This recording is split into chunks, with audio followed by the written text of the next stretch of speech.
Welcome to the Deep Dive, where we plunge into your sources to unearth the most important insights. Today we're diving deep into a fascinating training document. It's titled Kursus Pembuatan Menggunakan UAV, Teori, Praktikal, and Aplikasi Industri, Day 1. Yeah, and this document, it gives a really comprehensive look at unmanned aerial vehicles, UAVs, covers the basics, the practical operations, and lots of industrial applications. Okay. Now, the original course was, well, broader legislation, ethics, that kind of thing. But our deep dive today, we're focusing on extracting the rich technical stuff and the real world uses. That's what makes it so valuable. Right, so our mission is basically to distill the core knowledge, maybe unearth some surprising facts, and definitely highlight the practical examples from this source. We want to give you a really comprehensive but concise understanding of these incredible machines, what most of us just call drones. Get ready for some aha moments, I think. Yeah, definitely. So let's start at the beginning. Let's trace the journey of UAV tech. It actually has, well, really deep roots in military applications, doesn't it? Quite a transformation. It truly is. It's fascinating, actually. UAVs were initially developed for warfare. They played crucial roles with torpedoes and missiles for target acquisition, engagement. Really? Torpedoes? Yeah, and missiles. And today, their military use has just exploded, providing commanders with real-time intelligence, reconnaissance, surveillance. The work. We even see drones now with advanced sensors like LiDAR and FPV drones being used for really strategic stuff. And it's more than just watching, right? These military UAVs, they act as intermediaries, connecting, identifying, even neutralizing targets, either with other assets or their own weapons. Exactly. It fundamentally redefined battlefield strategy. It minimized human risk while, maximizing actionable intelligence right there on the front lines, all without endangering a physical pilot. That's a profound shift in capability. Precisely. And if you look at the bigger picture, that military foundation, it laid the essential groundwork for UAVs to, well, rapidly commercialize for civilian use. They've effectively become these vital intermediaries for global information, kind of democratizing aerial data collection. So what were those early civilian uses mentioned? The source lists quite a few key ones: smart agriculture, disaster management, environmental monitoring, safety and surveillance, and even major roles in industry and logistics. Wow. What an incredible shift from targeting in war zones to helping farmers and managing global supply chains. And this next evolution, that really impact our daily lives. So let's define it. What exactly is a UAV? Well, at its absolute core, a UAV is an unmanned aerial vehicle. Simple as that. No physical pilot present in the aircraft. That's the main thing. But the document unpacks a broader definition too, doesn't it? It mentions things like balloons, kites. Yeah, gliders, airships, and then the ones we probably picture more often, fixed-wing and multi-rotor UAVs. And it specifically highlights those designed for photogrammetry data acquisition, capturing images for mapping. Which brings up control. How are they actually flown? Right. They can be operated using manual, semi-automatic, automatic, or even combined control methods. That offers incredible flexibility, depending on the mission. Okay. And terminology-wise, we hear UAV a lot in tech fields: computer science, robotics, AI, photogrammetry, remote sensing. But the source points out other terms too, like RPV, ROA, UAS. Yeah, remotely piloted vehicle, remotely operated aircraft, unmanned aircraft system.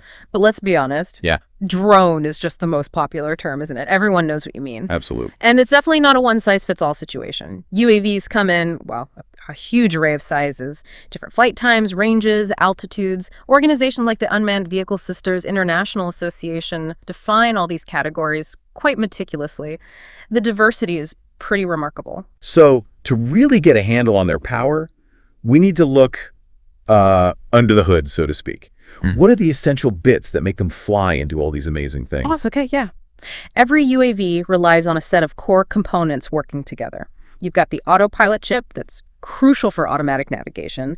Then there's GPS equipment and other GNSS receivers. They ensure pinpoint location accuracy, absolutely vital for mapping, and it really reduces the chance of losing the drone. Right, okay, GPS is key. Definitely. Then a telemetry system handles communication and surveillance. The payload capacity, that's where you fit the different sensors. We're talking digital cameras, video cameras, thermal cameras, LiDAR sensors, multispectral cameras. all sorts. So the payload depends on the job. Exactly. And then you need the remote control, obviously, for command and that two-way communication during missions. These operate on specific radio frequencies, kind of like your Wi-Fi, and they're carefully regulated. Bodies like SKMM handle that, making sure the airspace is safe and clear. Makes sense. And finally, there's the Flight Mission Planner software. Things like Drone Deploy, Pix40 Capture. This software lets you precisely plan flight paths, define your work area, save time, optimize the flight duration. It's really important. So it's a seamless integration of all that tech, navigation, sensors, communication, planning that turns a flying object into this intelligent data machine. Let's dive into some of those payloads, the sensors, because that's where the real magic happens for specific tasks, isn't it? Absolutely. For general mapping, your standard RGB camera is the main tool. It produces what we call orthophotos. Basically, geometrically corrected aerial images that are true to scale, like super accurate maps. Okay, orthophotos, got it. Then if you're doing surveillance or maybe working in energy, natural resources, or even rescue missions, a thermal camera is indispensable. Detects heat signatures. Useful for search and rescue, I imagine. Hugely. Then for creating detailed 3D models, think digital parametric models for urban planning, you'll need a LiDAR sensor. That's light detection and ranging. Uses laser pulses, creates incredibly accurate 3D maps. LiDAR. I've heard of that. Yeah.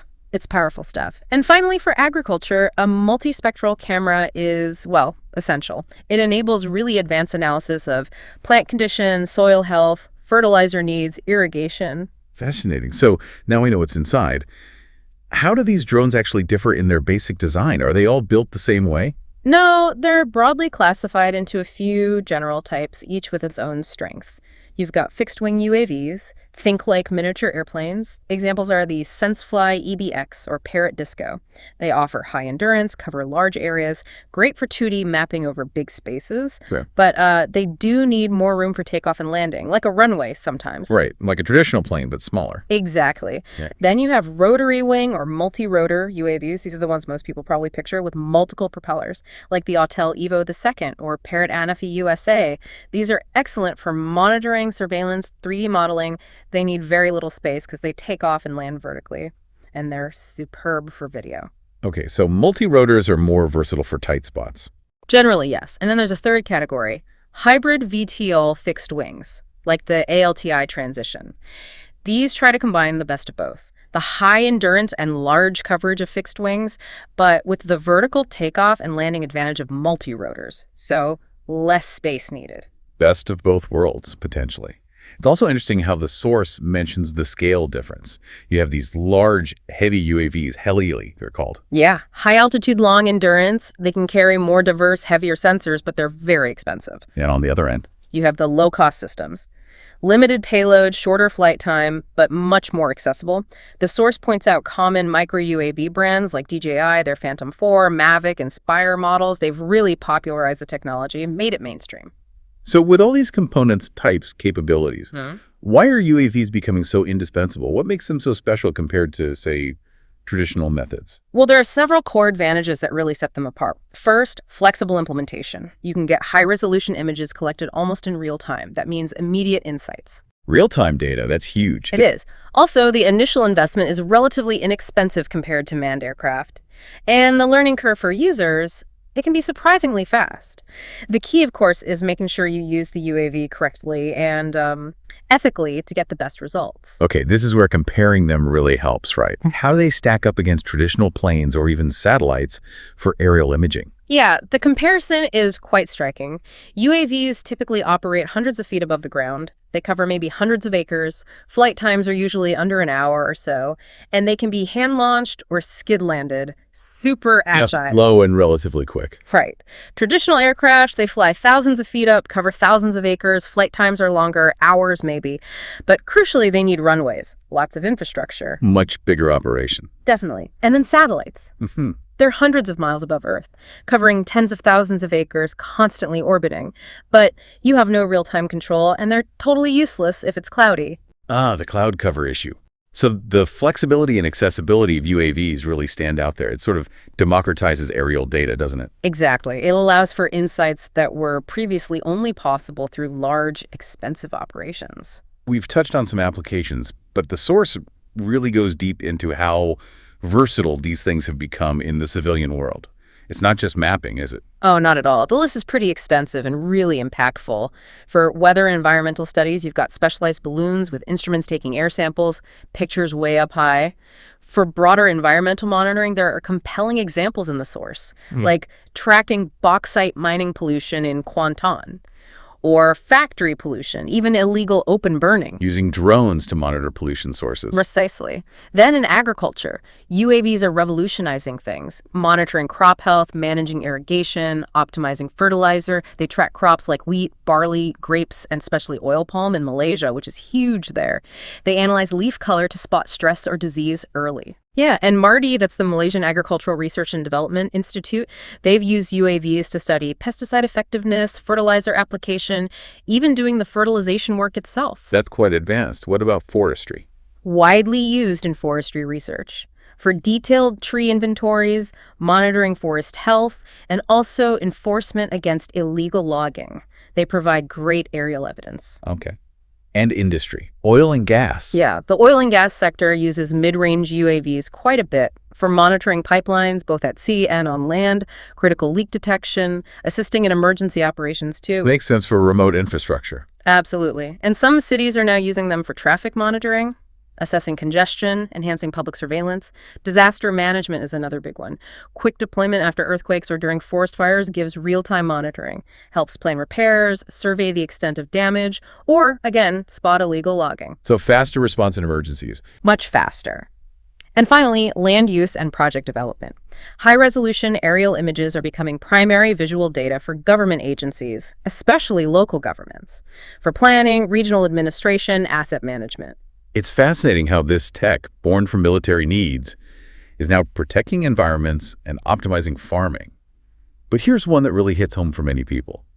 Drone delivery. Yes, absolutely. The source highlights that growing trend, UAVs for limited goods transport, particularly for time-sensitive medical supplies to remote or hard-to-reach areas. Like medicine. Exactly. We're seeing real examples like Zipline in Rwanda or Amazon Prime Air in the USA. They're using drones to deliver critical medicine, blood, essential goods. It dramatically cuts delivery times in rural areas, which, can literally be life-saving. Incredible potential there. The source also gives us a glimpse into the future, right? Showing how fast this tech is evolving. What's coming next? Yeah, it asks that important question, what's on the horizon? By 2025, and even now, we're seeing eVTOLs, electric vertical takeoff and landing aircraft. They're being discussed as potential air taxes in major cities, part of what's called urban air mobility, or UAM. CAX is serious. Seriously. Yeah. Companies like Volocopter in Germany, Joby Aviation in the US, EHang in China, they're already testing these in places like Paris, Dubai, Singapore. Wow. Okay, what else? Smart agriculture continues to advance. UAVs like the DJI Agris from China are used for precise spraying fertilizer, pesticides, and detailed crop analysis, directly helping boost yields. This tech is already widely used in China, Japan, India, and Malaysia too. More efficient farming. Definitely. Then for smart cities and infrastructure, UAVs are being integrated seamlessly in places like Singapore, South Korea, Dubai, for traffic monitoring, enhancing safety, building surveillance, often combined with IoT and GIS technologies. So drones is part of the city's nervous system. Yeah, kind of, yeah. And finally, AI and autonomy. That's a huge area of development. UAVs are getting much better at automatically avoiding obstacles, performing smart navigation using artificial intelligence. Companies like Skydio in the US, DJI in China, they're leaders here. The potential across military, industrial, civilian sectors is just massive. AI-powered drones. Yeah. That opens up a lot of possibilities. Okay, so while seeing them fly is cool, you mentioned earlier, their real power is often in the data, especially for mapping and engineering. This brings us to photogrammetry. Yes, photogrammetry, that's where the data-driven applications really shine. At its core, it's the science of making measurements from photographs. The key principles involve ensuring enough overlap, both frontal and side overlap, between the images you take. This is essential for full coverage and building accurate 3D models. The overlap is critical. Absolutely. Then there's GSD, ground sampling distance, that controls the accuracy, the resolution. It's basically the real-world size represented by a single pixel in your image. Ultimately, the whole process is about transforming those hundreds or thousands of 2D images into incredibly detailed, measurable 3D models of the ground. So how does this actually work in practice for, say, a surveying project? How do you go from flying the drone to having that 3D model? Well, the image recording process itself is very precise. For typical open areas, you'd aim for maybe 75% frontal overlap, 60% side overlap between images. For denser areas like forests or big plantations, you need more, maybe 85% frontal, 70% side. And if you're flying higher, especially with thermal cameras, you might need even more overlap, like 90% frontal and 90% side, to ensure you capture everything properly. Higher overlap for trickier areas. Makes sense. Right. And you use software, like Pix4D Capture was mentioned, for planning that flight path and automating the image capture. Then comes the processing stage. This usually involves specialized software, like Pix4D Mapper. You feed it all the images and the GPS data, and it outputs several key products. A point cloud, that's a dense collection of 3D points representing the surface. A digital surface model, or DSM, showing elevations of everything: buildings, trees, ground. Okay, the surface model. Then the orthophoto, or orthomosaic, that's the geometrically corrected map-like image we talked about. Really useful. And finally, often a digital terrain model, or DTM. This represents just the bare ground elevation, digitally removing the buildings and vegetation, useful for analyzing the actual terrain. That's quite a workflow. Our source document, the one from UTHM, actually shares specific examples from their own work, right? Real-world civil engineering cases. Yeah, and those UTHM examples really show the practical value. For instance, visual slope monitoring. They use drone imagery to find and visualize cracks, erosion on slopes, even generated detailed 3D models using software like Agisoft PhotoScan. So monitoring unstable slopes safely. Exactly. They also successfully used UAVs to track shoreline changes. They mapped the contours of a beach area, Pantai Pungur, at different times, comparing August and November 2017 data, for example, to clearly see how the coast was changing. Erosion or accretion. Measuring coastal change accurately. Right, and visual inspection during building construction, getting 3D images, identifying defects early, monitoring site activities efficiently from the air. They even did inspections of high-risk slopes like Bukit Setiawangsa in KL, capturing images of cracks, erosion, generating 3D models, and precisely measuring those defects. Detailed defect analysis. Yeah, and not just slopes, visual inspection of historical buildings too, like museum typing, shows their versatility. What about map production? They produced highly accurate orthophoto maps. There's a case study at the UTHM Pago campus showing how they created precise layout plans using drone data and volumetric change calculation. This is a really powerful application.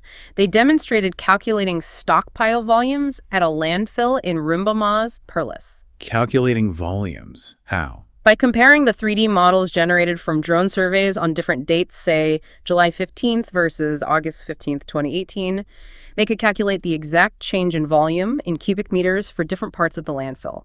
Really precise inventory management. Wow, that's specific. Yeah, and they did similar calculations for a rock quarry in Sengdarang, showing volume differences in active areas, non-active areas, different stockpiles. It just illustrates how drones provide incredibly detailed quantitative data on material movement much faster and safer than traditional methods. Okay, that's impressive. So what's really fascinating when you dive deep like this is seeing how UAVs have truly transformed from these, niche military tools into indispensable instruments across just a huge array of civilian industries, from smart farming to complex engineering. Understanding the basic theory, the components, the diverse applications, that's really the crucial first step to unlocking their full, transformative potential. Absolutely. As we've seen, drones aren't just gadgets flying around. They're serious data collection powerhouses. They're fundamentally reshaping how we see, measure, and interact with our world. So here's a final thought to leave you with. Given these rapid advancements, especially in AI and autonomy, how might UAVs integrate even further into our daily lives by, say, 2035? Beyond package delivery, beyond air taxis, what else? And what new questions will that raise for urban planning, for resource management, maybe even for personal privacy? Definitely something to mull over until our next deep dive.